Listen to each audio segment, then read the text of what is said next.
전세 난세, 기후 난세, 난세가 아닌 것이 없는 세상. 난세를 살아가는 우리들의 고민을 역사 속에서 들여다보는 난세의 역사 시간입니다. 오늘도 초원의 바람 같은 자유 영혼 공항곡 작가 나오셨습니다. 안녕하세요. 네, 안녕하십니까. 예, 이발하셨는데 어디 멀리 떠나신다는 소문이 있어요? 네, 6월에 제가 그 초원에 네. 그 물공급 프로젝트를 잠깐. 그래요? 방송 네. 어떻게 하시고? 방송은 제가 우리 홍 박사님께 맡기고. 이제 그렇습니까? 네.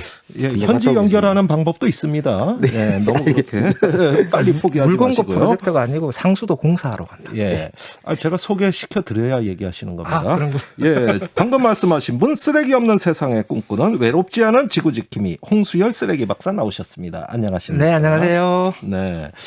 자, 지난주에 홍 박사님 음식물 쓰레기 갖고 아주 열변을 토하셨어요. 그래서 아주 반응들도 뜨거웠습니다. 그런데 못다한 이야기가 있다면서요?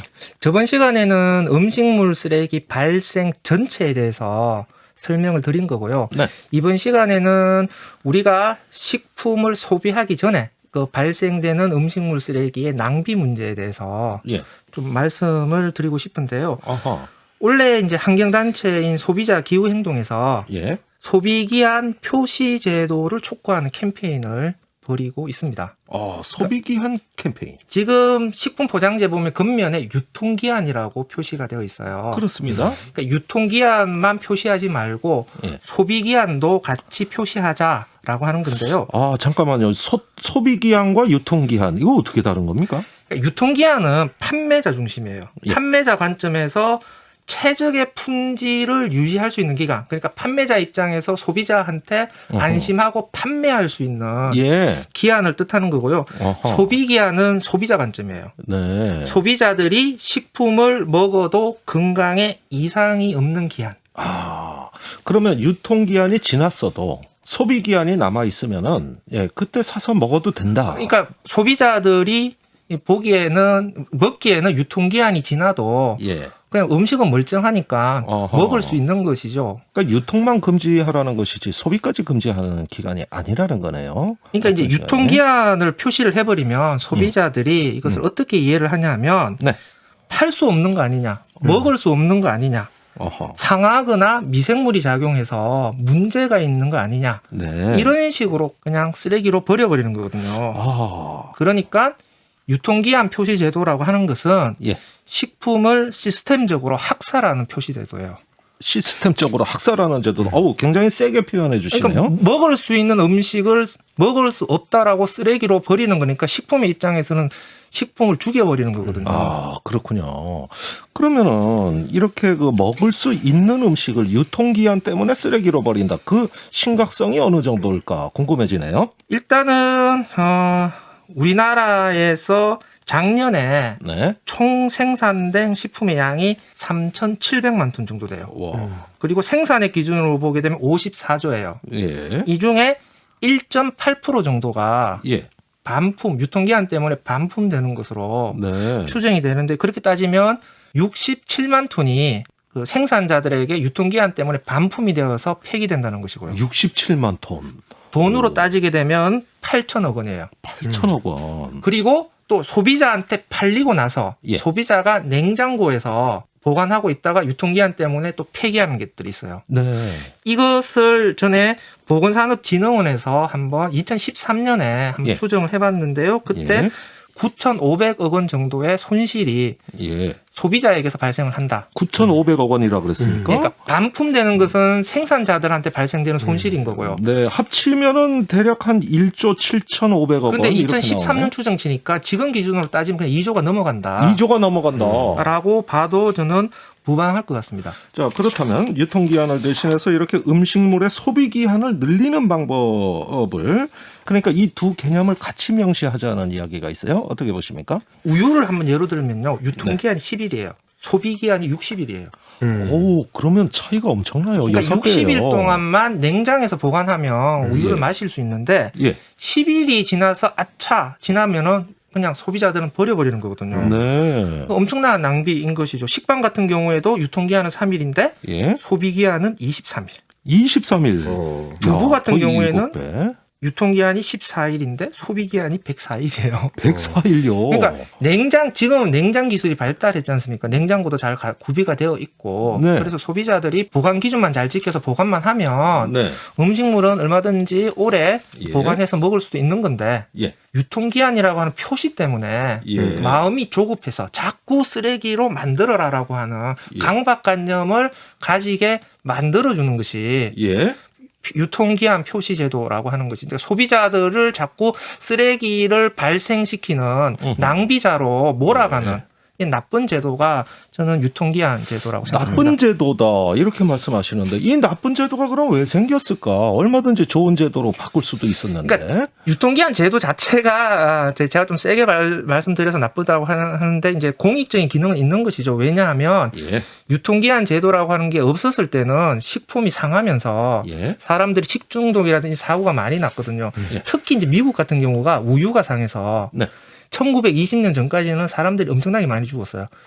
상한 우유 먹고. 예, 그래서 아유, 그런 우유를 건 공급하는 몰라요. 업자들이 어떤 짓을 했냐면 상한 우유를 하얀색으로 보이려고 분필가루를 넣거나 어이구야. 밀가루를 썼거나 멜라민 색소를 넣거나 예. 이런 짓을 했죠. 이렇게 돌아가신 분 중에 제일 유명하신 분이 링컨 대통령 어머니거든요. 그래. 링컨 대통령이 아니고. 예, 그 링컨 어머니. 대통령의 예, 어머니가 예. 아이, 깜짝 이렇게 놀랐네. 예. 예. 그래서 어쨌든 유통기한이라고 하는 것은 소비자들을 식품 사고로부터 보호해주는 기관 역할을 하긴 하는데, 네. 근데 이 표시라고 하는 게 반드시 판매업자 중심의 유통기한으로 국한될 필요가 없다라고 하는 것이죠. 네. 식품이 상하지만 않으면 되는 거라서 그렇습니다. 소비자 관점에서 먹을 수 있는 기한도 같이 병행해서 표시해서 예. 소비자들한테 제대로 된 정보를 주는 것이 필요하다라고 생각합니다. 아이고 듣고 보니까 뭐 아주 당연한 말씀 같으신데 그러면은 세계적인 추세는 어떨까요? 이렇게 소비기한 표시하는 나라들 어느 정도입니까? 그냥 심하게 말하면 한국 빼고 다. 아이고 나 이거 오늘 들으면 들을수록 아이, 그러니까 참 이상하다, 국제식품규격위원회 코덱스에서는 이미 2018년부터 야 유통기한은 소비자에게 혼선을 주니까 이거 쓰지 말고 소비기한 표시를 해. 예. 이렇게 이미 그 공고를 했고요. 예. 유럽연합, 캐나다, 일본, 호주, 영국, 홍콩 예. 다 소비기한과 품질 유지기한을 병기하고 있습니다. 그리고 그렇군요. 중국 같은 경우에도 소비기한과 제조일자를 병기해서 예. 표시하고 있습니다. 이미 예. 세계는 다 이렇게 가고 있는 것이죠. 아니 우리나라는요 이런 거 뭐 저 제도 개선하려는 움직임 없습니까? 그러니까 보건복지부가 2012년에 소비기한을 병기하는 캠페인을 그때 펼쳤는데 예.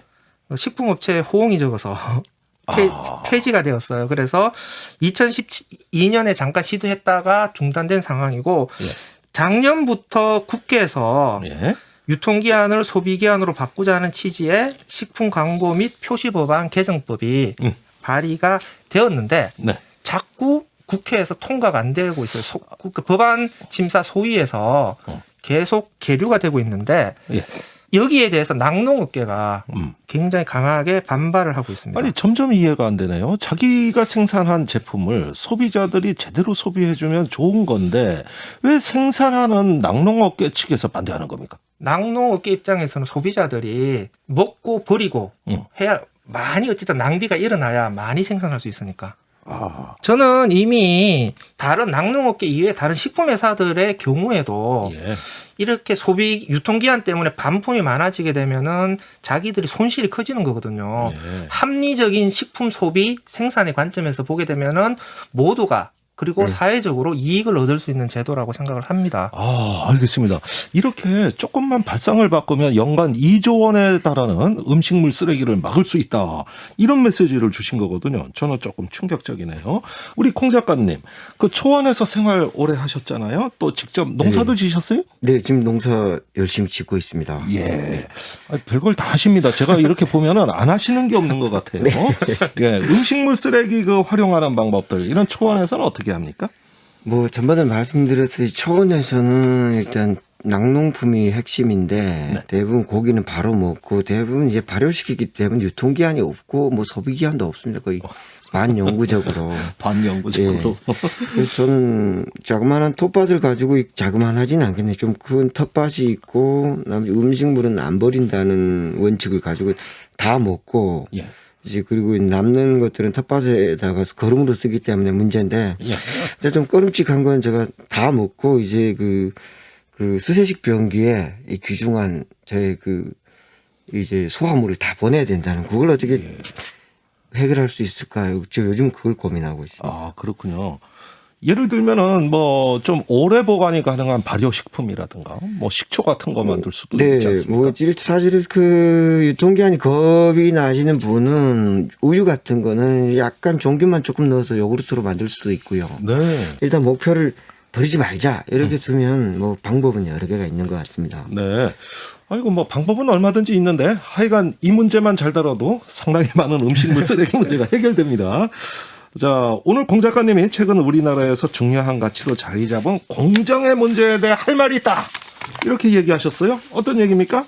아, 이게 모든 이제 사실 저는 이제 역사 인류학을 하기 때문에 초고시적인 문제를 다루다 보니까 일단 공정이라는 것이 요즘 사용되고 있는 단어 어법이 상당히 제가 알고 있는 사회과학적인 맥락하고 무척 다르다. 무척 다르다. 그래서 어떤 사회적인 현상을 볼 때 그 뿌리와 줄기와 잎까지 다 봐야 되지. 그냥 겉으로 드러난 뿌리, 뭐 줄기만 본다든가, 예? 혹은 그 전 세대에서 있었던 일이라든가 미래 세대까지 고려하지 않으면 이제 개념의 함정에 빠지기 시작하면 이 바닥을 향한 경쟁이 시작된다. 예. 그런 이제 우려가 있습니다. 우리나라 그 20, 30대 젊은 세대가 굉장히 민감한 담론이 바로 공정입니다. 네. 예, 온통 이 얘기거든요. 네. 예, 어떻게 보세요? 사실 공정 이야기가 절차적인 공정, 이제 과정상의 표면상의 공정 이야기가 제일 많이 드러날 때가 대체로 경제적인 위기 상황. 네. 근데 지금 20, 30대 청년, 특히 20대 청년 실업 상황이 지금 벌써 10%를 넘었고 2000년 이후로는 이게 완전 고착화되어 있는데 네.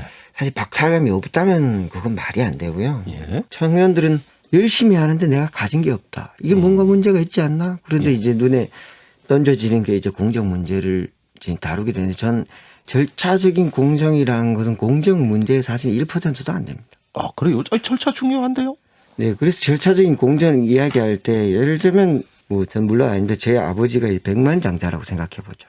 제가 백만장자인데 공무원 시험을 위해서 저는 싸울 필요가 없습니다. 예. 공무원이 될 필요가 없는 거죠. 그렇죠. 공무원 시험의 절차적인 문제로 싸운 사람들은 공무원이 꼭 돼야 되는 굉장히 절박한 이유를 가진 사람들. 예. 근데 그 공무원 시험 중에 여성 비율 1%, 2%로 싸우고 있지 않습니까? 예, 뭐 가산점 제도도 있고. 예, 전 위에서 백만장자 내려다보고 있습니다. 싸워라. 이미 다 나는 불공정한 출발점에 의해서 유전적으로 각인데 금수저, 흑수저들끼리 싸우라. 절대로 사회적인 구조는 바뀌지 않습니다. 네. 그래서 이거 사회적인 구조를 바꾸려고 그러면은 뭐 연대가 필요한데 지금 네. 이제 절차적인 공정 연대를 꽉 가로막는 거죠. 어떤 일이 있었냐면 이 소비에트 붕괴 이후에 중앙아시아에서 납치혼이 엄청나게 성행했습니다. 어떤 거요? 납치. 여성을 납치하는 거죠. 납치. 예. 예. 이 납치한 이유는 남자 쪽에서 결혼식 비용을 못 대니까 여자를 훔치는 겁니다. 어허. 근데 훔쳐온 여자들이 다 대부분 농촌 여자들이에요. 예. 근데 안 훔쳐지는 부류의 여자들이 있습니다. 예. 고관 대작의 딸들. 예. 보호받는 겁니다. 그런데 지금 어떻게 그 상황에서 박탈감을 느낀 20대죠. 뭐 19세에서 20세에 결혼하니까 20세가 뭔가 박탈감을 느낀 20대가 박탈의 최대 피해자인 10대 여성들을 훔쳐갔어요. 근데 가난한 10대 여성들. 네. 이래서는 안 된다. 사회적인 근본적인 문제를 다룰 때, 야, 근데 그때 공정하게 싸우자고 말했어요. 남자들이. 너도 훔치니까 나도 훔쳐야지. 공정하게 훔치자. 예. 이게 약간 극단적인 이야기입니다만 요즘 이제 시험의 공정성, 남녀 간의 공정성 이야기할 때 자, 이런 우려가 생겨서 이건 아니다. 20대도 이제 물론 공정해야 되지만 더 큰 문제를 뿌리 뽑을 수 있는 힘이 어디 20대가 있지 않습니까? 진짜. 예. 늙은 사람들보다 더 정의감이 넘치고 이 공정, 정의감을 다른데 쏟자. 예. 이렇게 저는 생각을 합니다. 예. 그러니까 을과 을의 전쟁으로 만들어 놓고 공정성을 이야기하면 그게 과연 공정의 본질이 맞느냐. 네, 그렇죠. 예. 이렇게 말씀을 하시네요. 사회적 약자를 배려하는 것은 현대 이성의 성과라고 생각합니다. 예. 따라서 사회적 약자를 위해서는 출발선도 배려해 줄 필요가 있죠. 왜냐하면 사회적 약자와 그렇지 않은 사람을 같은 출발선상에서 배치를 해버리면은 사회적 약자들은 경쟁해서 예. 탈락할 수가 있기 때문에 이 부분에 대한 배려는 원칙적으로 맞다라고 예. 생각을 합니다. 근데 최근에 이제 20, 30대 청년들의 경우에는 이제 동년배의 여성들이 자기들에게 그 사회적 약자냐라고 하는 부분에 대해서 조금 어허. 논란이 발생하는 건데 이 부분은 저는 좀 길게도 사실은 볼 필요가 있다라고 생각합니다. 그러니까 20, 30대 청년들이 너무 쫓겨요. 경쟁이 너무 격심하기 때문에 예. 공정이라고 하는 형식, 그러니까 단기간의 형식에 이제 집착을 하게 되는 부분이 있긴 한데 사실은 직장이라고 하는 긴 시간을 보게 되면은 사실은 여전히 경력 단절 여성들이 문제가 됩니다. 그러니까 여성들이 일찍 들어간다고 하더라도 직장 생활을 여전히 남자에 비해서 오랫동안 할 수 없는 문제들이 있기 때문에 어허. 그리고 성진의 부분에 있어서도 여전히 보이지 않는 유리 천장 같은 것들이 있는 거기 때문에 이런 것들을 좀 종합적으로 우리가 고려할 수 있어야 되는데 이런 것들을 고려할 수 있는 마음의 여유가 없게 만들어주는 이 절박한 경쟁의 현실 예. 이런 것들이 결국은 계속 문제를 일으키는 것 같습니다. 자, 무엇이 공정인가? 이 점에서 지금 홍 박사님 얘기하고 20대들의 생각이 확연하게 좀 갈라질 수도 있는 것 같아요. 그런 부분은 인정하시죠? 네네. 이거 참 정치권에 뭐 한 말씀 해주셔야 될까요? 사실은 전 이해가 됩니다. 왜냐하면은 지금 이제 양당제로 가기 때문에 캐스팅 보드를 쥐고 있는 5%가 뭔가를 결정하지 않습니까? 근데 네. 그걸 위해서 얻고 있는데 사실은 미국이 지금 약해지고 사회가 엉망이 된 게 요 5%를 얻기 위해서 전 대통령 트럼프 네. 무슨 인종 갈등, 여성 갈등 다 조장했는데 결국 나라 전체는 사실 전체 망하는 길입니다. 망하는 좋은 쪽으로 경쟁을 붙이자. 예. 근데 나쁜 쪽으로 가지 말자. 예. 공정에 대한 담론이 결국은 갈등을 파국을 초래할 수도 있다. 이런 경고의 말씀 오늘 아주 준엄하게 주셨네요. 오늘 여기까지 듣겠습니다. 공원국 작가 홍수열 쓰레기 박사와 함께한 난세의 역사였습니다. 두 분 말씀 감사합니다. 고맙습니다. 고맙습니다.